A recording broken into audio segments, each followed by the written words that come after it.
aí pessoal, tudo bem? Vamos contextualizar.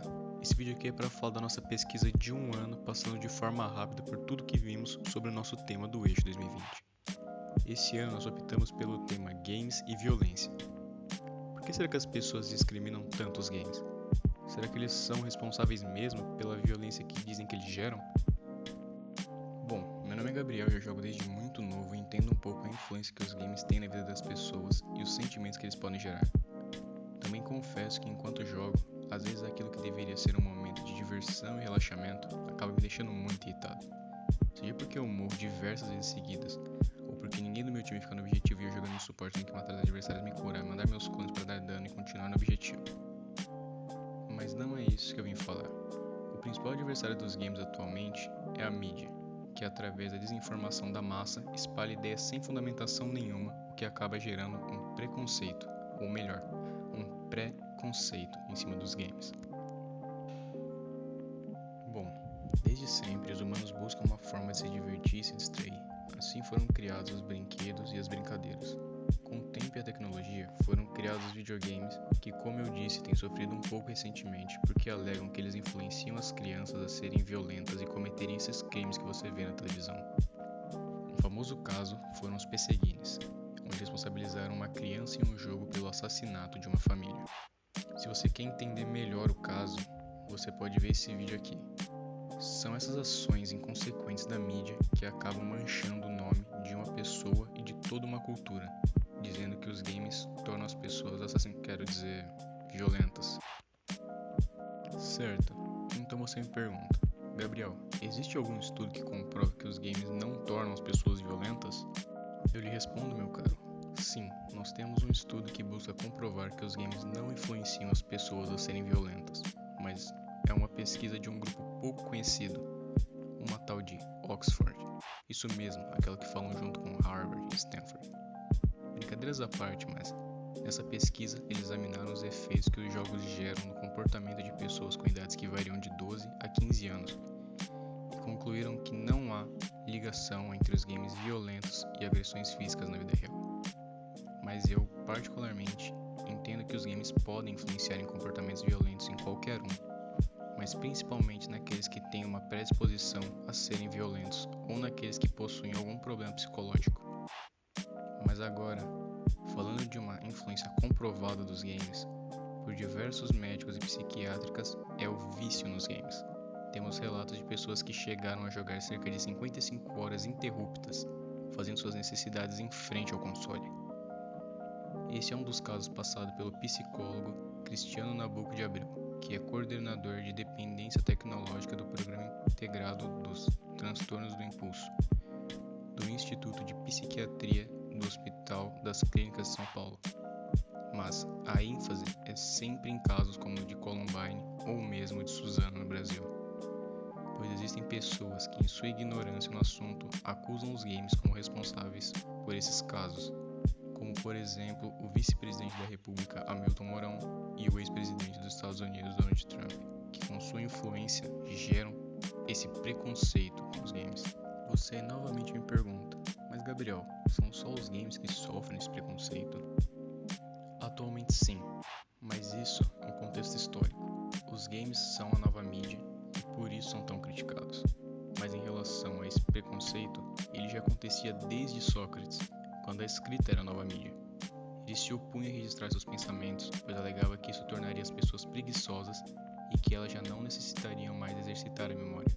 E daí vai para os livros, porque quem lia antigamente era considerado idiota, pois você deveria trabalhar, fazer dinheiro, família. Mas esse preconceito é em cima das pessoas e não das obras, o que passa a se inverter a partir da peça de teatro Ópera dos Vagabundos, que saiu dos moldes da época, deixou de tratar de romances e usar uma linguagem rebuscada, trazendo um tom bem mais popular, deixou de mostrar um príncipe que morreria por sua donzela e trouxe um personagem muito mais humano, autêntico. O vilão protagonista Matif, um criminoso, violento e mulherengo. Com medo do sucesso dessa nova mídia, começaram a usar essa peça como responsável pelos crimes que aconteciam na Inglaterra com a desculpa de que os criminosos queriam ser como Matif. O que pode ser uma verdade, levando em consideração o que eu disse sobre pessoas com predisposição e mente fraca. Mas não era necessário generalizar, a não ser que fosse uma estratégia da velha guarda para acabar com a nova mídia e perdurar com suas histórias de Romeu e Julieta. Mas esses não são os únicos casos. E você deve estar, como assim, Gabriel? Essa história se repete? E de onde você tirou essa ideia? Ela se repete sim, e não são poucas vezes.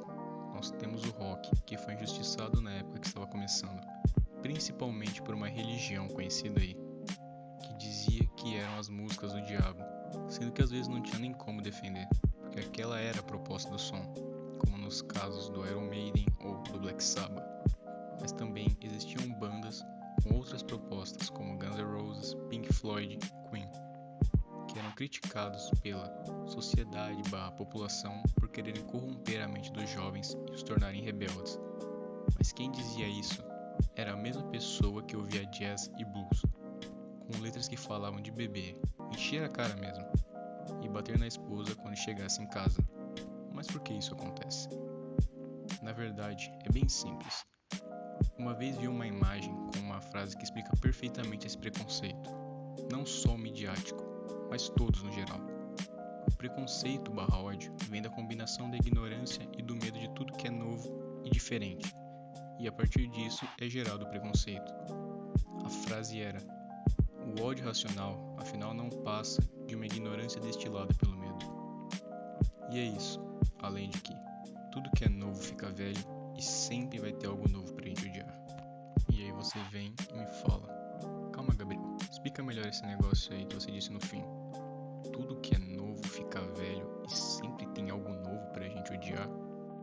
Bem, sendo bem sucinto, o ódio/preconceito em cima de uma mídia só passa quando tem uma nova. Por exemplo, continuando o teatro, quando saiu o cinema, passaram a odiar o cinema porque ele era novo e tomaria o lugar do teatro. Depois veio o ódio em cima da televisão, pois ela passaria a tomar o lugar do cinema. Depois nos quadrinhos, pois eles produziriam o mesmo conteúdo da televisão e do cinema mais rápido e mais barato. E então, finalmente, os games, que tornariam os universos criados dentro das mídias anteriores interativos. Agora é só esperar a próxima mídia ser lançada e esse ódio em cima dos games vai para essa nova mídia.